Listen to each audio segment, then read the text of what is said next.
ಮುಂದುವರೆದು ಲೇಖಕಿ ಈ ಸಹಾಯವನ್ನು ಪಡೆದಂತಹ ಹಲವಾರು ಜನರ ಬಗ್ಗೆ ಮತ್ತೆ ಹೇಳ್ತಾ ಹೋಗ್ತಾರೆ. ಮೇಲಂತಸ್ತು ಶಾಶ್ವತ ಅಲ್ಲ, ಸುರಕ್ಷಿತವೂ ಅಲ್ಲ. ನಾನು ಬುನಾದಿಯನ್ನೇ ಕೆಡವುತ್ತೇನೆಂದರೆ ಏನು ಮಾಡುತ್ತಾರೆ ಈ ತ್ರಿಶಂಕುಗಳು? ಹೇಳ್ತಾ ಹೋಗ್ತಾರೆ.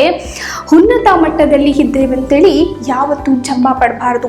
ಹಣ, ಅಂತಸ್ತು, ಅಧಿಕಾರ, ಶ್ರೀಮಂತಿಕೆ ಎಲ್ಲ ನಮ್ಮ ಜೀವನದಲ್ಲಿ ಇದೆ, ನಾನಿವತ್ತು ಸಂತೋಷವಾಗಿದ್ದೀನಿ ಅಂತ ಯಾವತ್ತೂ ಗರ್ವ ಪಡಬಾರ್ದು.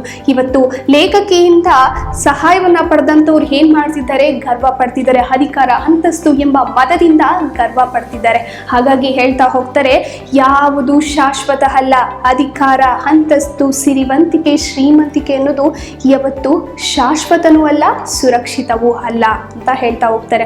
ಉದಾಹರಣೆಗೆ ಹೇಳೋದಾದ್ರೆ, ಒಂದು ದೊಡ್ಡ ಅಪಾರ್ಟ್ಮೆಂಟ್ ಇರುತ್ತೆ. ಈ ದೊಡ್ಡ ಅಪಾರ್ಟ್ಮೆಂಟು ಅಷ್ಟು ಸದೃಢವಾಗಿ ನಿಂತಿದೆ ಅಂದ್ರೆ ಅದಕ್ಕೆ ಮುಖ್ಯವಾದಂತಹ ಪಾಯ ಎಷ್ಟು ಗಟ್ಟಿಯಾಗಿರ್ಬೋದು, ಹೌದಲ್ವಾ? ಇವತ್ತು ಅವರೆಲ್ಲರೂ ಲೇಖಕಿಯ ಸಹಾಯವನ್ನ ಪಡ್ಕೊಂಡು ತುಂಬಾ ಶ್ರೀಮಂತಿಕೆಯಿಂದ, ಸಿರಿವಂತಿಕೆಯನ್ನ ಜೀವನ ಮಾಡ್ತಿದ್ದಾರೆ.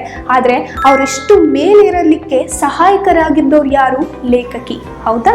ಹಾಗಾಗಿ ಶ್ರೀಮಂತಿಕೆಯ ಅಧಿಕಾರ, ಅಂತಸ್ತು ಯಾವುದು ಶಾಶ್ವತನೂ ಅಲ್ಲ, ಸುರಕ್ಷಿತನೂ ಅಲ್ಲ.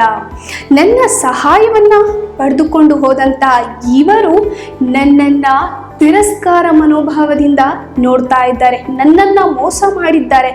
ನಾನು ಇವರ ತಳಪಾಯವನ್ನ ಹೇಳ್ತಾ ಹೋಗ್ತಾರೆ ಕವಿಯತ್ರಿ, ನಾನು ಇವರ ತಳಪಾಯವನ್ನ ಬೀಳಿಸುತ್ತೇನೆ ಅಂದ್ರೆ ಏನು ಮಾಡುತ್ತಾರೆ ಈ ತ್ರಿಶಂಕುಗಳು? ಅಂದ್ರೆ ಇಕ್ಕಟ್ಟಿನಲ್ಲಿರುವವರು ತ್ರಿಶಂಕುಗಳು ಏನು ಮಾಡುತ್ತಾರೆ? ಇವರ ತಳಪಾಯವನ್ನೇ ಬೀಳಿಸುತ್ತೇನೆ ಅಂದ್ರೆ ಇವ್ರು ಏನ್ ಮಾಡ್ತಾರೆ? ನನಗೆ ಕೈಲಾಗದವರು ಇವ್ರು ಏನ್ ಮಾಡ್ತಿದ್ದಾರೆ? ಇವರು ಶಕ್ತರ ಹಾಕ್ತಾರ? ನಾನು ಏನ್ ಬೇಕಾದ್ರೂ ಮಾಡ್ಬೋದು ಇವ್ರಿಗೆ ಅನ್ನುವಂತಹ ನಿಟ್ಟಿನಲ್ಲಿ ಈ ಚರಣದಲ್ಲಿ ಕವಿಯತ್ರಿ ತಿಳಿಸ್ತಾ ಹೋಗ್ತಾರೆ. ಮುಂದಿನ ಚರಣದಲ್ಲಿ ಕವಿಯತ್ರಿ ಏನನ್ನ ತಿಳಿಸ್ತಿದ್ದಾರೆ ಅನ್ನೋದನ್ನ ನೆಕ್ಸ್ಟ್ ವಿಡಿಯೋದಲ್ಲಿ ತಿಳಿಸ್ತಾ ಹೋಗ್ತೀನಿ.